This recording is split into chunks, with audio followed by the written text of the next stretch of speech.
Jean-Barthélemy Bokassa, bonjour, merci de nous recevoir. Vous Bonjour. êtes écrivain, artiste peintre, mais aussi le premier petit-fils du dernier empereur de Centrafrique, Jean Bédel Bokassa, qui a été au pouvoir pendant un peu plus de 12 ans. 13 ans exactement. 13 ans exactement. Quel souvenir gardez-vous de son règne et surtout de la nuit de sa destitution du 20 au 21 septembre, dans la nuit du 20 au 21 septembre 1979? Quel souvenir en gardez-vous? Concernant son règne, je ne peux pas dire que j'ai des souvenirs parce que j'étais un enfant. J'avais moins de 5 ans à ce moment-là. Mais en tout cas, tout ce que je sais, c'est que Bangui à cette époque s'appelait Bangui la Coquette. Parce que Bangui était une capitale assez développée pour l'époque. Donc il y avait des écoles, des hôpitaux, des routes goudronnées. Les Occidentaux venaient chasser au Centrafrique. Donc on peut supposer que c'était un pays stable. Sinon il n'y aurait pas de tourisme. Et ensuite, le coup d'État. Moi, j'avais 5 ans, donc en fait, le souvenir que j'en ai, c'est quelque chose d'assez trouble, à la fois assez violent, parce qu'en fait, moi, j'étais enfant, et j'ai le souvenir que Giscard a fait venir l'armée française dans notre palais, et on a été sortis de chez nous à 6 h du matin, et c'était ça le coup d'État, en fait. On n'est jamais retourné chez nous, donc c'est comme si on vous virait de chez vous à 6 h du matin, avec sur vous que votre pyjama, et vous n'avez même pas le droit de prendre une petite photo souvenir de votre vie, un objet, et que vous fassiez votre vie ailleurs, et que vous perdez tout en fait. Ça vous a choqué quelque part quand même? C'est Bien parce sûr. qu'à 5 ans, on n'a pas beaucoup de souvenirs de son enfance. J'imagine que ça, c'est un souvenir marquant pour vous. Oui, ça m'a choqué parce qu'en fait, j'étais un enfant, je ne pouvais pas exprimer de mots dessus. Mais ensuite, après le coup d'État, on a vécu au château d'Ardricourt, qui était le château préféré de mon grand-père. Ensuite, on a vécu à Genève. Et durant 2 ans, en fait, je n'ai pas parlé, moi. J'avais une sorte de traumatisme, je pense, d'enfant face à cette violence. Vous voyez des gens armés qui viennent chez vous, qui sont blancs, et vous êtes africain, ou vous êtes dans un milieu d'Africains, et vous ne comprenez pas. Donc, ça, pendant 2 ans, je n'ai pas parlé à l'école. Donc, je pense que ça vient de là, j'en suis certain. Et quel souvenir vous gardez de votre grand-père petit? Quel homme c'était? Je garde un très très bon souvenir parce que mon grand-père était quelqu'un de très très famille. À savoir qu'il apprécie énormément ses enfants, ses petits-enfants. Il est très famille, il est très clan en fait. Et mon grand-père, j'ai un souvenir assez cocasse parce qu'en fait, c'est la première fois qu'il allait faire ses courses. Donc on se retrouvait dans les Rolls-Royce de la famille. On allait dans le Super U du coin. Et c'était assez drôle parce que les personnes qui habitent à Ardricourt et Meulan n'avaient jamais vu autant de Noirs entassés dans autant de Rolls-Royce, en train de faire des courses entre 2 rayons.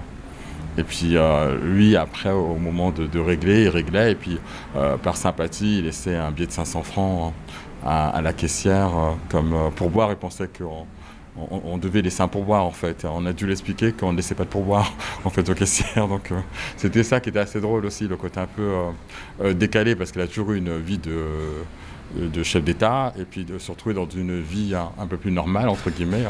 C'est marrant de voir un peu ce décalage. Et quel regard vous portez sur sa politique maintenant avec le recul et aussi sur sa folie des grandeurs un petit peu? Bah, écoutez, quand on voit la politique est faite depuis en fait au Centrafrique, qui fait que les Centrafricains meurent de faim, n'ont plus d'emploi, sans vouloir prendre le parti de mon grand-père, mais en regardant objectivement les choses, c'est-à-dire comment les Centrafricains vivaient sous son époque et comment ils meurent de faim aujourd'hui, je me dis que sa politique était peut-être plus intéressante que celle qui est pratiquée aujourd'hui au Centrafrique. Justement, on ressent une espèce de nostalgie qui est d'ailleurs ressentie par beaucoup de Centrafricains, dont certains membres de l'opposition à votre grand-père à l'époque. Comment on explique ce regain de nostalgie? Mais moi, je pense que mon grand-père était très visionnaire. C'est un homme qui est parti de rien, qui était orphelin du père et de la mère à l'âge de 5 ans, qui a fait les jésuites, ensuite qui a fait toute l'armée française, qui a fini capitaine de l'armée française, qui est devenu empereur. Donc vous imaginez le parcours pour quelqu'un qui est né en 1920-21 au cœur de l'Afrique, loin de l'Internet, tout ce qu'on veut. Il n'était pas voué à devenir, avoir un tel parcours de vie. Donc déjà pour en arriver là dans sa propre vie, il faut déjà être travailleur, acharné, visionnaire. Ensuite, il voyait grand pour son pays. Et je pense que ensuite, les chefs d'État qui sont venus après lui sont contentés de s'asseoir sur un fauteuil de président, sans en avoir les compétences forcément, parce que souvent on ne sait pas d'où ils viennent et ce qu'ils ont fait comme études. Donc ils ne risquaient pas de redresser l'état du pays ni l'économie. C'est pour ça qu'il y a beaucoup de nostalgie, parce que pour beaucoup de Centrafricains, c'est les Bokassa qui ont fait la Centrafrique. Parce que mon arrière-grand-oncle, l'oncle de mon grand-père, Berthe Bokanda, était le fondateur de la nation centrafricaine. Et mon grand-père est considéré comme le père bâtisseur. Donc vous retirez les Bokassa, sans prétention, on cherche qui a développé la Centrafrique. Dans une interview accordée à Paris Match, vous êtes revenu sur le jour de l'enterrement de Liliane Bettencourt, où vous aviez croisé Valéry Giscard d'Estaing, l'homme qui a finalement marqué votre enfance, du moins qui est responsable de votre vie en exil, en quelque sorte.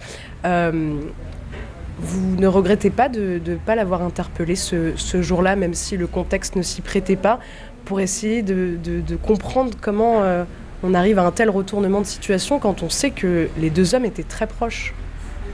En fait, pour tout vous dire, si je voulais l'interpeller, mais le souci, c'est que c'est compliqué dans ces moments-là. C'était l'enterrement de Liliane. C'est très compliqué d'arrêter quelqu'un dans un coin, dans une église.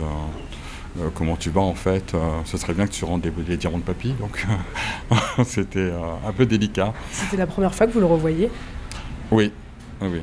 Ça vous a, je sais pas, marqué de le voir? En fait, ça m'a fait bizarre parce que cet homme a dit tellement d'horreur sur mon grand-père pour quelqu'un qui lui a accordé son premier voyage d'État.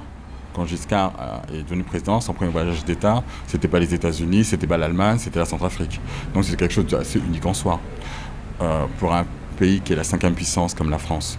Donc je voulais comprendre, pour quelqu'un qui allait beaucoup chasser au Centrafrique, qui venait beaucoup dans nos châteaux de famille, comment on peut retourner sa veste comme ça et calomnier un grand ami de tous les horreurs de la terre, après avoir passé des années chez lui et mangé à sa table. Vous n'avez jamais envisagé une carrière politique comme votre oncle?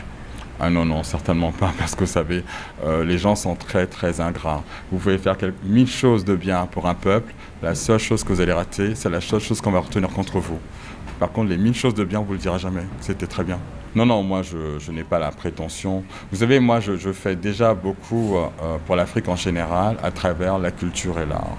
Donc vous êtes plutôt un artiste, vous êtes écrivain, vous êtes artiste peintre, vous avez écrit 5 ouvrages. Moi j'aimerais parler de votre premier, Les Diamants de la Trahison.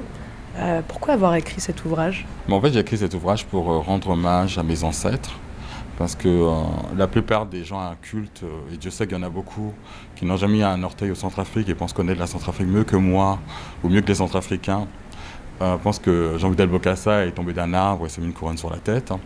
Et en fait, je voulais rendre hommage à mes ancêtres, Berthe Bokanda, qui a fondé la nation centrafricaine, mon grand-oncle, rendre hommage à mon arrière-grand-père, qui était gouverneur, rendre hommage à ma grand-mère, qui est vietnamienne, la première épouse de mon grand-père, rendre hommage à ma propre mère, la princesse Martine Bokassa, qui a monté le tout premier restaurant vietnamien en Afrique noire, au Centrafrique, en 1972. Ça paraît anodin, mais à l'époque, que les Africains mangent des nems, c'était plutôt assez cocasse. Vous évoquez aussi le scandale des diamants, qui avait... oui, la trahison. Qui avait éclaboussé la fin du mandat de Valéry Giscard d'Estaing. Qu'est-ce qu'on en garde de cette polémique? Je voulais juste relater le rapport de force qu'il y a entre un pays qui est la 5e puissance du monde et un petit pays africain dont le sous-sol est très riche en diamants et en uranium. Vous savez, ce qui est assez cocasse, que j'ai remarqué, c'est que l'Afrique noire, les citoyens, les Africains d'Afrique noire sont très pauvres. Ce qui est un paradoxe énorme, parce que l'Afrique noire est le continent le plus riche du monde. Donc, ça m'échappe en fait. Et donc, il y a toujours ce rapport en fait. Vous savez, pour développer de beaux buildings, de beaux immeubles haussmanniens, etc., il a fallu aller chercher en fait les richesses ailleurs. Et ça s'appelait la colonisation. Et ça paraissait tout à fait normal. Et en fait, c'est pas normal. Et ce rapport de force, vous pensez qu'il existe encore aujourd'hui? Bien sûr qu'il existe encore. Vous savez, l'Afrique ne peut pas faire ce qu'elle veut. Il faut qu'elle demande toujours l'autorisation. Merci beaucoup, Jean-Barthélemy Bokassa. Merci bien.